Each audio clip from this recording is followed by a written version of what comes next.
إن الحمد لله نستعينه ونستغفره ونعوذ بالله من شرور أنفسنا ومن سيئات أعمالنا.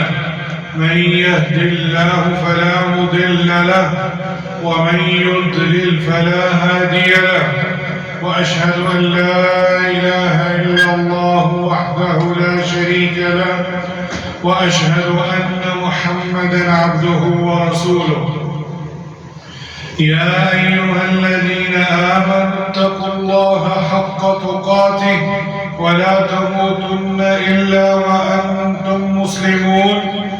يا أيها الناس اتقوا ربكم الذي خلقكم من نفس واحدة وخلق منها زوجها وبث منهما رجالا كثيرا ونساء. واتقوا الله الذي تساءلون به والأرحام إن الله كان عليكم رقيبا. يا أيها الذين آمنوا اتقوا الله وقولوا قولا سديدا يصلح لكم أعمالكم ويغفر لكم ذنوبكم ومن يطع الله ورسوله فقد فاز فوزا عظيما.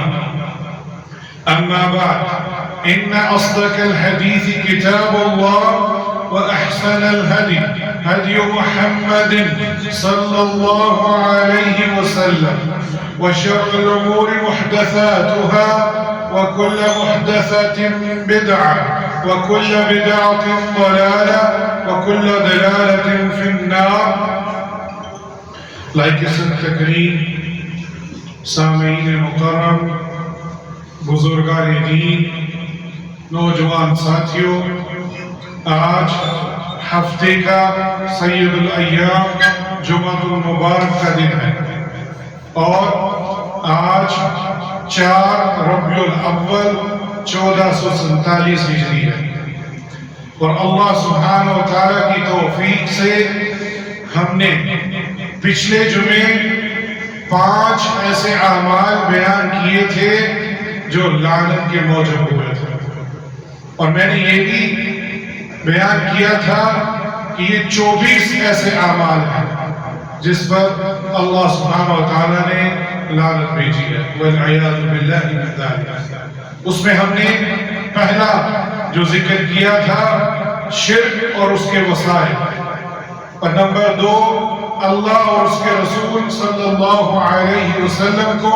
ایذا پہنچانا، اور نمبر 3 برائی سے منع نہ کرنا، اور نمبر 4 غیر فطری طریقے سے اپنی شہوت کو پورا کرنا، اور نمبر 5 کفر پر بہتانا، والعیاذ باللہ من ذالک۔ آج اسی موضوع کو ہم آگے لے کر چلتے ہیں، اور چھٹا وہ عمل جس پر اللہ سبحانہ و تعالیٰ نے لعنت بھیجی ہے، قطع رحمی کرنا۔ حقوق العباد اور حقوق اللہ، اس دنیا میں صرف 2 ہی حقوق ہیں۔ ایک حقوق اللہ کہ اللہ کا حق وہ کیا ہے کہ صرف و صرف اسی کی عبادت کی جائے، کسی کو شریک نہ کیا جائے، اور اللہ سبحانہ و تعالیٰ نے اپنے اس حق کو معاف نہیں کیا۔ اکثر اور بیشتر یہ سننے کو جملہ ملتا ہے کہ اللہ حقوق اللہ معاف کر دیں گے، حقوق العباد نہیں، جبکہ یہ جملہ درست نہیں۔ اللہ سبحانہ و تعالیٰ کے ساتھ کوئی شرک کرتا ہو اور اسی پر وہ مر جائے تو اللہ سبحانہ و تعالیٰ اس کو کبھی معاف نہیں کرے گا۔ تو یہ پہلا حق حقوق اللہ وہ ہم نے ادا کرنا ہی کرنا ہے۔ دوسرا حقوق العباد۔ حقوق العباد میں سب سے پہلا حق اللہ کے رسول صلی اللہ علیہ وسلم کا ہے۔ جی ہاں، یہ اکثر اور بیشتر ہم یہ بھول جاتے ہیں کہ حقوق اللہ کے بعد والدین کا حقوق بتایا جاتا ہے، وہ بالکل درست ہے، لیکن والدین کے حقوق سے پہلے حقوق العباد بھی اللہ کا رسول صلی اللہ علیہ وسلم ان کا حق ہے۔ اور اسی طرح حقوق العباد میں صلہ رحمی کی بڑی اہمیت ہے، یعنی اپنے رشتہ داروں سے خوشگوار تعلقات قائم کرنا، ان سے اچھا سلوک کرنا، ان سے ہمدردی کرنا، ان کے ساتھ احسان کرنا۔ اللہ رب العزت نے قرآن مجید میں کئی مقامات پر صلہ رحمی کا حکم دیا ہے، اور ان اہل ایمان کی بڑی تعریف بھی کی ہے جو صلہ رحمی کرتے ہیں، اور ان کے لیے جنت کا وعدہ بھی فرمایا ہے۔ اور ان کے برعکس وہ لوگ جو اپنے رشتہ داروں سے اچھے تعلقات قائم نہیں کرتے، ان سے بدسلوکی کرتے ہیں، ان پر ظلم کرتے ہیں، زیادتی کرتے ہیں، قطع رحمی کرتے ہیں، تو ایسے لوگوں کو اللہ سبحانہ وتعالی نے اپنی لعنت کا مستحق ٹھہرایا ہے، والعیاذ باللہ من ذلک، یعنی ان پر اللہ سبحانہ وتعالی کی پھٹکار پڑتی ہے اور وہ اللہ سبحانہ وتعالی کی رحمت سے دور ہو جاتے ہیں۔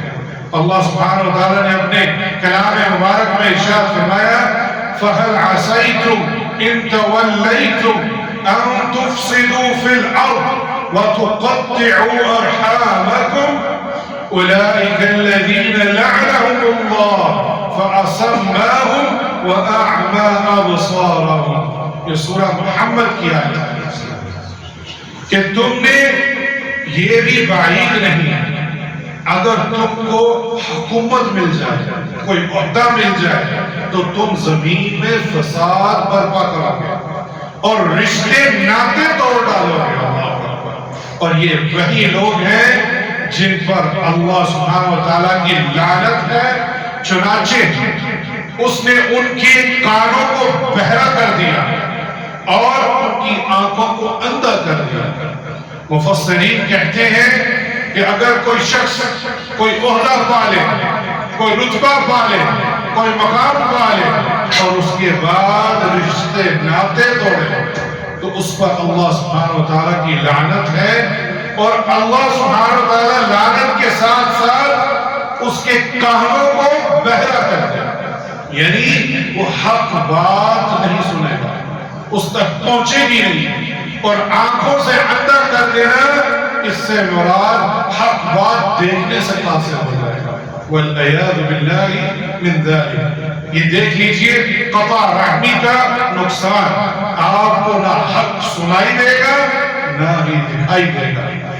اور پھر سیدنا جبیر بن مطعم رضی اللہ عنہ روایت کرتے ہیں کہ اللہ کے رسول صلی اللہ علیہ وسلم نے فرمایا لا يدخل الجنة قاطع، قال ابن ابی عمر قال سفیان یعنی قاطع الرحم۔ یہ امام بخاری اور امام مسلم یہ حدیث لے کر آئے ہیں کہ قطع رحمی کرنے والا جنت میں نہیں جائے گا۔ اور یہ عبداللہ ابن عمر اور سفیان رضی اللہ عنہما نے بیان کیا کہ قاطع سے مراد قطع رحمی کرنے والا شخص۔ اب دیکھ لیجئے کہ کتنے ہی لوگ ہیں جائیداد کا معاملہ لے لیں، وراثت کا معاملہ لے لیں، اولاد کا لے لیں، مال کا لے لیں، اس کی خاطر قطع رحمی کر لیتے ہیں، والعیاذ باللہ من ذلک۔ ہم نے سب سے پہلے میں نے اور آپ نے اپنی اصلاح کرنی ہے کہ یہ مال اور دولت اولاد یہ دنیا کا مال ہے، اس کو تو قرآن نے فتنہ بھی کہا ہے، مال کو بھی اور اولاد کو بھی، لیکن قطع رحمی قطع مت کیجیے، آخری سانس تک اپنے رشتہ داروں کے ساتھ جوڑ کے رکھیے، اور یہی ہمیں حکم دیا ہے۔ یہ نہ ہو انجانے میں یا قصداً ہم قطع رحمی کر بیٹھے اور پھر ہم اس لعنت کے مستحق ہو جائیں، والعیاذ باللہ من ذلک۔ آگے بڑھیے، ساتواں عمل جس پر لعنت برستی ہے تہمت لگانا۔ یہ بھی ہمارے معاشرے میں ایک فساد بن گیا ہے، کسی خاتون پر تہمت لگانا، اس کی عزت کو داغدار بنانا بہت بڑا گناہ ہے، اور رسول اکرم صلی اللہ علیہ وسلم نے اسے 7 مہلک اور تباہ گناہوں میں شامل کیا۔ کہ 7 ایک ایسے گناہ ہیں جو تباہ و برباد کر دینے والے ہیں۔ اس میں ایک یہ ہے کہ کسی شریف اور نیک خاتون پر تہمت لگانا۔ اللہ سبحانہ و تعالیٰ نے 4 گواہوں کی گواہی کے بغیر کسی پر تہمت لگانے والے شخص پر 80 کوڑوں کی سزا مقرر فرمائی۔ یہ شریعت ہے۔ اگر کوئی 4 گواہ آنکھوں دیکھے گواہ پیش نہ کرے تو اس کو حاکم وقت 80 کوڑے مار سکتا ہے اور اس پر لعنت کا مستحق بھی ٹھہرایا ہے۔ اللہ سبحانہ وتعالیٰ کا فرمان ہے ان الذين يرمون المحصنات الغافلات المؤمنات لعنوا في الدنيا والآخرة ولهم عذاب عظيم۔ سورہ النور کی آیت ہے، جو لوگ پاک دامن گناہوں سے بے خبر مومنہ عورت پر زنا کی تہمت لگاتے ہیں، وہ یقیناً دنیا اور آخرت میں ملعون ہے اور ان کے لیے بہت بڑا عذاب ہے۔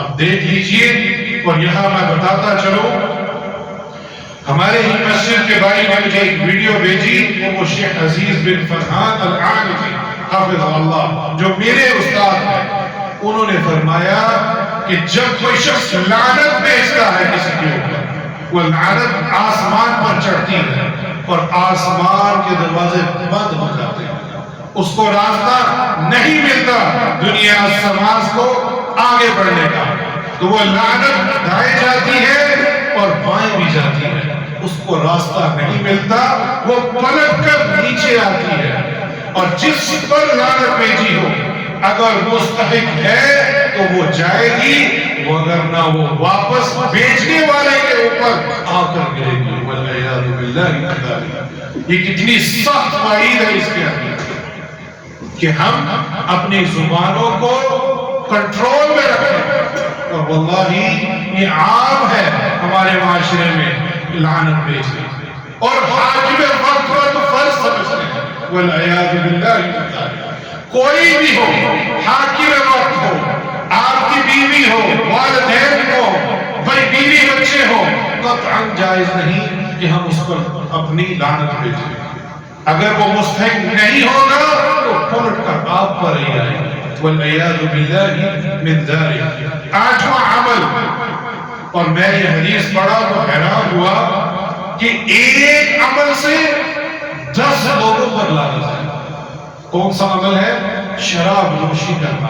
والعیاذ باللہ من ذالک۔ شراب نوشی کرنا بھی کبیرہ گناہوں میں سے ایک گناہ ہے، اور یہ اس قدر سنگین جرم ہے کہ اس کی وجہ سے 10 آدمیوں پر اللہ سبحانہ وتعالیٰ لعنت برساتے ہیں۔ کتنے آدمیوں پر؟ 10 آدمیوں پر۔ رسول اللہ صلی اللہ علیہ وآلہ وسلم کا ارشاد گرامی ہے، آتانی جبریل علیہ السلام وقال یا محمد صلی اللہ علیہ وسلم، جبرائیل میرے پاس آئے، اور آ کر کیا فرمایا؟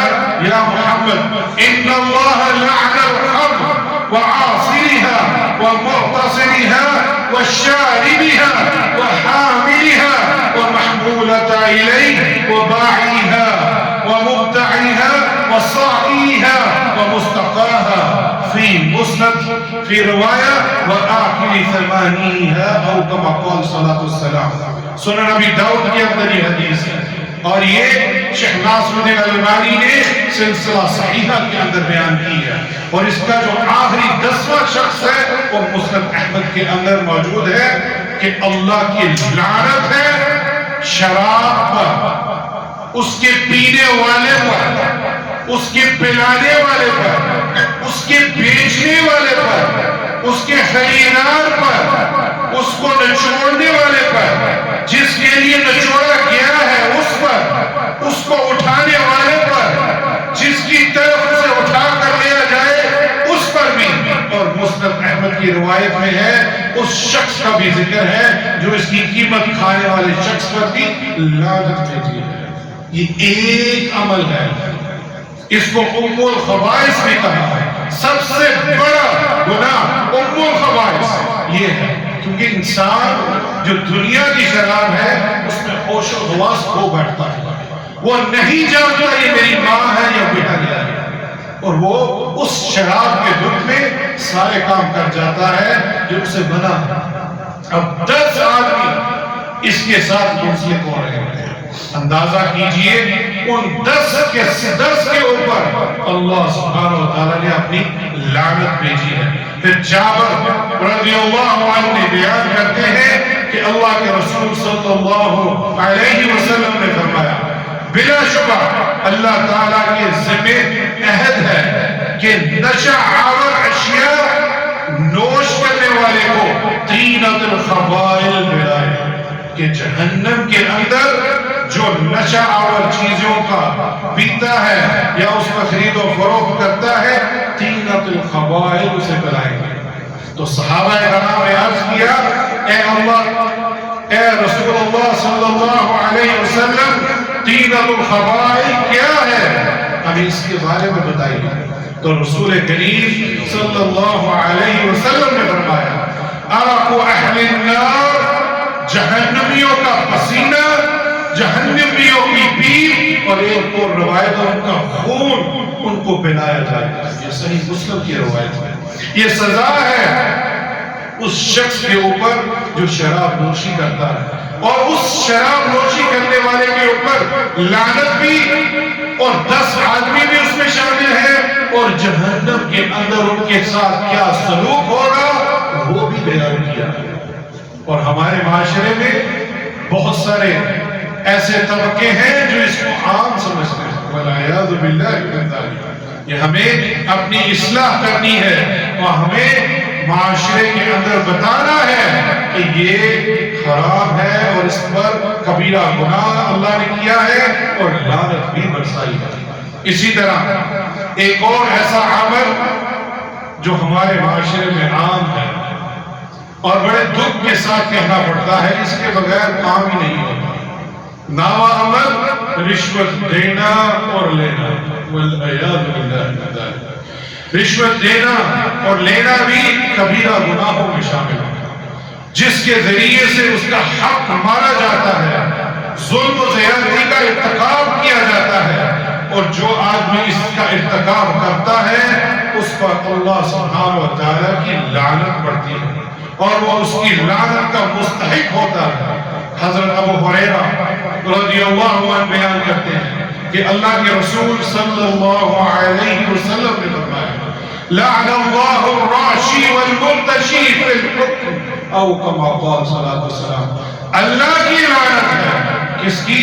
اللہ سبحانہ و تعالیٰ کی، جو فیصلے میں رشوت دینے اور رشوت لینے پر کرے۔ اللہ اکبر۔ آج ہمارے جو وکیل ہیں ہم ان سے بڑے ادب سے گزارش کرتے ہیں، جو وکلاء ہیں جو عدالتوں میں فیصلے کرتے ہیں انہیں ڈر جانا چاہیے کہ فیصلے حق پر کریں، یہ نہ ہو کسی نے مال دیا ہو اور اس مال کے عوض وہ فیصلے غلط کر دیں۔ یہاں حکم کا ذکر آیا ہے کہ وہ حکم کرتے ہیں، فیصلے کرتے ہیں، رشوت لیتے ہیں، اس پر اللہ سبحانہ و تعالیٰ کی لعنت ہے۔ اسی طرح عبداللہ ابن عمر رضی اللہ عنہما نے بیان کیا، پہلے کس کی لعنت تھی؟ اللہ سبحانہ و تعالیٰ کی۔ دوسری حدیث لعن رسول اللہ صلی اللہ علیہ وسلم الراشی والمرتشی، اللہ کے رسول صلی اللہ علیہ وسلم نے رشوت دینے اور لینے والے پر لعنت بھیجی، والعیاذ باللہ من ذالک۔ اللہ نے بھی لعنت بھیجی اور اللہ کے رسول صلی اللہ علیہ وسلم نے بھی لعنت بھیجی، اور ہم میلاد منا رہے ہیں، ایسا ہی ہے، خوشیاں منا رہے ہیں۔ ان حدیثوں پر کون عمل کرے گا؟ یہ حدیثیں صحیح سند کے ساتھ متفق علیہ حدیثیں، اس پر کون عمل کرے گا؟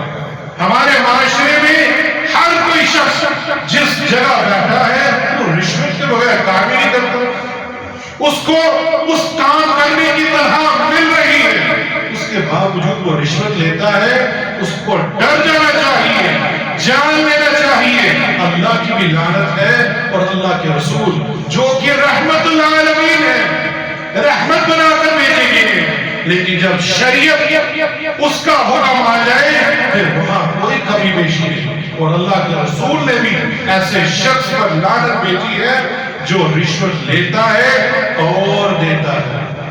آگے بڑھیے، 10واں عمل سود لینا اور دینا۔ اللہ اکبر۔ آج تجار کہتے ہیں جب تک سود نہ لے تو کام نہیں ہوتا۔ سودی لین دین جاری رکھنا اللہ اور اس کے رسول صلی اللہ علیہ وسلم کے خلاف اعلان جنگ کے مترادف ہے۔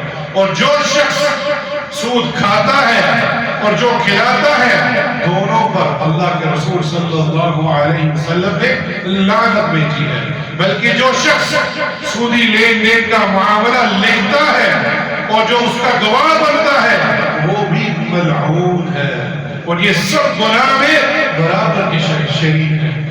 حضرت جابر رضی اللہ عنہ بیان کرتے ہیں، لعن رسول اللہ صلی اللہ علیہ وسلم آکل الربا وموکلہ وکاتبہ وشاہدیہ وقال هم سواء، او کما قال صلی اللہ علیہ وسلم۔ رسول اکرم صلی اللہ علیہ وسلم نے لعنت بھیجی ہے سود کھانے والے پر، سود کھلانے والے پر، اس کے لکھنے والے پر، اور اس کے دو گواہ بننے والوں پر۔ اور آپ صلی اللہ علیہ وسلم نے فرمایا یہ سب برابر کی شریک ہے۔ کیا خیال ہے جو بینکوں میں کام کرتے ہیں، والعیاذ باللہ من ذالک، بالخصوص وہ بینک جو 100% سودی ہے، اس میں کام کرنا بھی جائز ہے۔ لکھنے والا اور گواہ بننے والا، مفسرین محدثین بیان کرتے ہیں کہ اس کے ساتھ کوئی بھی تعلق جوڑنے والا، حتیٰ کہ ڈرائیور بھی جو جانتا ہے کہ اس بینک کا مالک رشوت خور ہے اور اس کو لے کر جاتا ہے اور آتا ہے، وہ بھی اس میں شریک ہے۔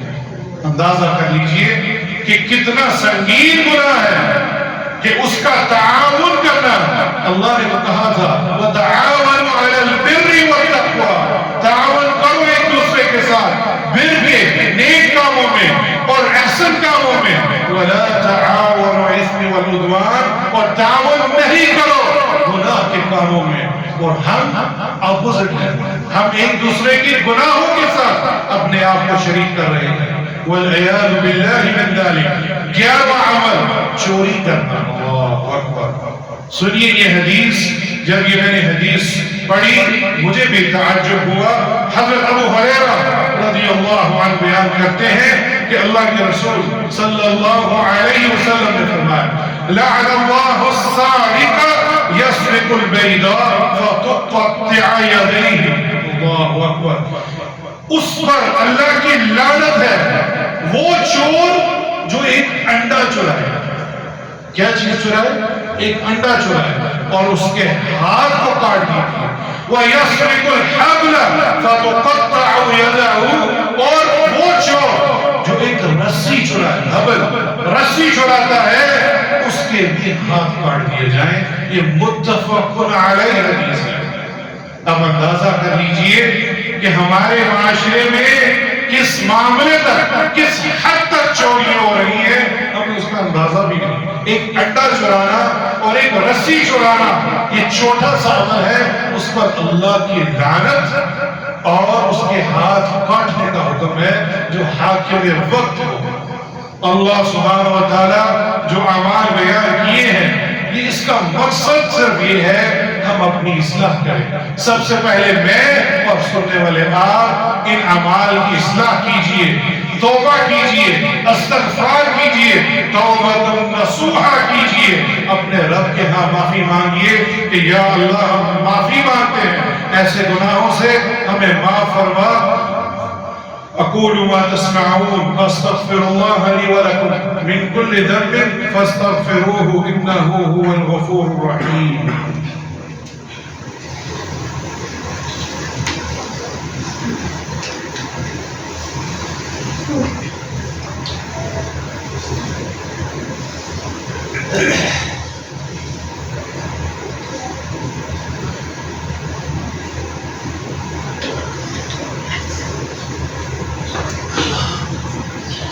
الحمد لله والصلاة والسلام على رسول الله، أما بعد۔ ایک اور عمل آج کے جمعے میں بیان کر دیتے ہیں، یہ 12واں عمل ہے۔ صحابہ کرام رضوان اللہ علیہ اجمعین کو برا بلا کہنا ہے۔ اللہ اکبر۔ صحابہ کرام رضی اللہ عنہم رسول اللہ صلی اللہ علیہ وآلہ وسلم کے شاگردان گرامی ہیں، اور ایک چیز یاد رکھیے کہ اللہ سبحانہ و تعالیٰ نے، یہ مسند احمد کی روایت ہے، کہ اس زمین پر جو مخلوق ہے اس پر نظر دوڑائی، اور انبیاء اور رسل میں سب سے اعلیٰ جو دل پایا وہ اللہ کے رسول صلی اللہ علیہ وسلم کو پایا، اور آپ اللہ سبحانہ و تعالیٰ نے آپ کو خاتم الانبیاء بنا لیا، اور پھر اللہ سبحانہ و تعالیٰ نے پھر نظر دوڑائی، اور مخلوق میں سے سب سے اعلیٰ دل صحابہ کرام کا پایا، اور ان دلوں کو چن لیا اور آپ کے صحاب بنا دیے، ساتھی بنا دیے۔ اور یہ ہمیں یہ بیان کیوں کر رہا ہوں کہ جو صحابہ ہیں یہ چنے ہوئے ہیں، کس کے؟ اللہ سبحانہ و تعالیٰ کے، اور ان چنے ہونے کے اوپر اپنی زبان دراز کرنا یہ قطعاً جائز نہیں۔ اس کے بارے میں یہ حدیث عبداللہ ابن عباس رضی اللہ عنہ، ایک گھر کی روایت ہے، جو لوگ سب و شتم کرتے ہیں وہ اسی پر یہ عمل کر رہے ہیں۔ کیا فرماتے ہیں؟ من سب اصحابی، جو میرے صحابہ کو گالی دے، اللہ کے رسول صلی اللہ علیہ وسلم فرما رہے ہیں جو میرے صحابہ کو گالی دے، فعلیہ لعنۃ اللہ والملائکۃ والناس اجمعین، کہ اللہ کی لعنت، فرشتوں کی لعنت، اور ان تمام انسانوں کی اس شخص کے اوپر لعنت ہے، والعیاذ باللہ من ذلک۔ اب طبرانی فی الکبیر کے اندر صحیح صدق کے ساتھ یہ حدیث موجود ہے۔ ہمیں اپنی زبانوں کو بند رکھنا ہے۔ یہ صحابہ کرام ہی ہیں جو آج قرآن ہم پڑھ رہے ہیں، یہ وہی ہم تک لے کر آئے ہیں، یہ حدیثیں ہی ہیں جو ہم تک پہنچائی ہیں۔ اگر ہم صحابہ پر سب و شتم کریں گے تو ہم ایکچولی اللہ پر سب و شتم کر رہے ہیں، اس کی بھیجی ہوئی شریعت کو ہم بگاڑ رہے ہیں، اس کو گرانے کی کوشش کر رہے ہیں۔ اللہ سبحانہ وتعالی ہمیں اپنی اصلاح کرنے کی توفیق عطا فرمائے۔ ان اللہ وملائکتہ یصلون علی النبی یا ایھا الذین آمنوا صلوا علیہ وسلموا تسلیما۔ اللهم صل على محمد وعلى آل محمد كما صليت على إبراهيم وعلى آل إبراهيم إنك حميد مجيد. اللهم بارك على محمد وعلى آل محمد كما باركت على إبراهيم وعلى آل إبراهيم إنك حميد مجيد. جس طرح کی صورتحال ہے، سیلاب اور بارشیں، ہمیں ہر ایک کو سب سے پہلے میں اور پھر آپ انفرادی طور پر اپنے گناہوں کی معافی مانگنی چاہیے۔ یہ جو کچھ ہو رہا ہے یہ ہمارے گناہوں کا سبب ہے۔ نوح علیہ السلام، انہوں نے اپنی قوم کو 950 سال دعوت دی، انہوں نے انکار کیا اور اللہ سبحانہ و تعالیٰ نے ان کو پانی سے ہی غرق کیا، سیلاب کی صورت میں، بارشوں کی صورت میں۔ اور آج یہ صورتحال جو ہوئی ہے یہ ہمارے اپنے گناہ ہیں، اور سب سے بڑا گناہ جو نوح علیہ السلام کی قوم نے کیا تھا وہ شرک تھا، اور وہ شرک غلو، تجاوز کر جانا، کسی کی تعریف میں کسی کے مقام سے اس کو بڑھا کے رب کے ساتھ ملا دینا۔ ہمیں اپنے گناہوں کی معافی مانگنی چاہیے۔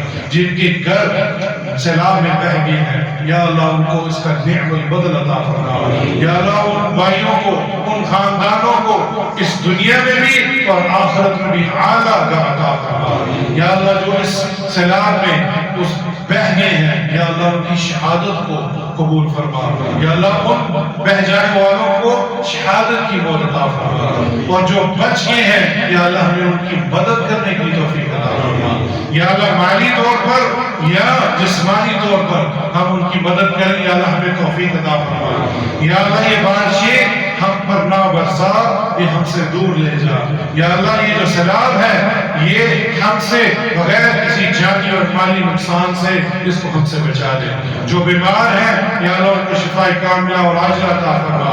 یا اللہ میرے والدین بھی بیمار ہیں ان کو شفاء کاملہ اور عاجلہ عطا فرما. اور جن کے والدین وفات پا چکے ہیں یا اللہ ان کی قبروں کو جنت کا باغ بنا دے.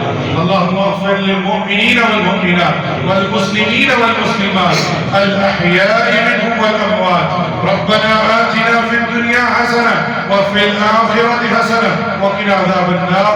ربنا اغفر لي ولوالدي وللمؤمنين يوم يقوم الحساب. ربنا تقبل منا إنك أنت السميع العليم وتب علينا إنك أنت التواب الرحيم. عباد الله إن الله يأمر بالعدل والإحسان وإيتاء ذي القربى وينهى عن الفحشاء والمنكر والبغي يعظكم لعلكم تذكرون. وأقيموا الصلاة.